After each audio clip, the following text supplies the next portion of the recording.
আমার মেয়ে আলু ভাজা খেতে ভীষণ ভালোবাসে। আর এই আলু ভাজা কিন্তু যে সে আলু ভাজা নয়, এর একটা পোশাকি নামও আছে, মশালা আলু ফ্রাই।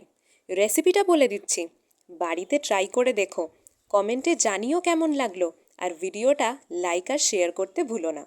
প্রথমেই কড়াইতে তেল গরম করে জিরে ফোড়ন আর শুকনো লঙ্কা ভেজে নিয়েছি। তারপর ডুমো করে কাটা আলুগুলো দিয়ে কিছুক্ষণ ভেজে নেব। ভাজার সময় গ্যাসের ফ্লেমটা লো রাখবো আর ঢেকে ঢেকে রান্না করব, যাতে আলুটা তাড়াতাড়ি সিদ্ধ হয়ে যায়।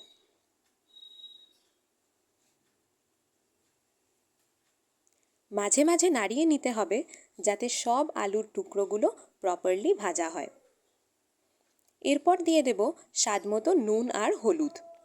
আবার কিছুক্ষণ নাড়িয়ে ঢাকা দিয়ে সিদ্ধ হতে দেব।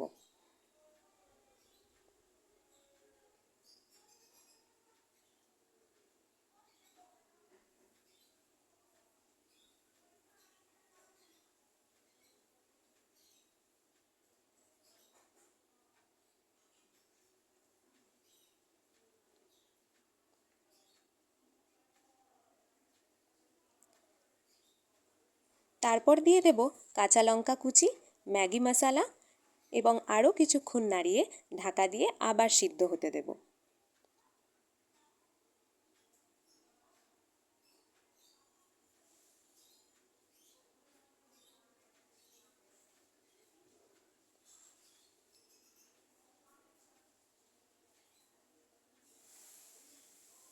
এরপর অন্য একটা প্যানে কিছুটা কসুরি মেথি শুকনো খোলায় ভেজে নেব।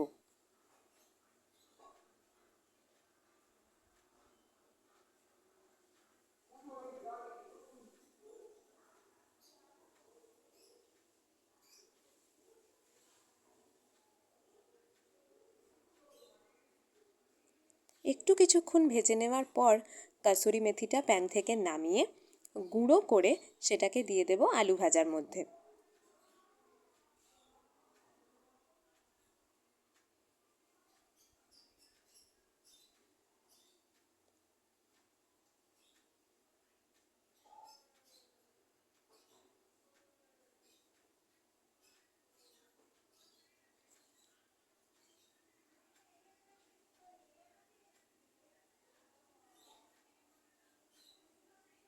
এরপর দিয়ে দেব একটু শুকনো লঙ্কা গুঁড়ো আর ভাজা মশলা।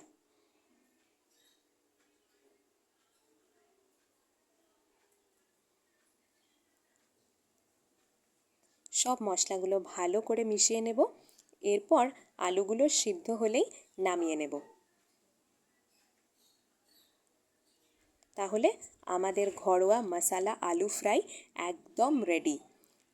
রুটি, ডাল, ভাত সব কিছুর সাথেই খেতে কিন্তু দারুণ লাগবে।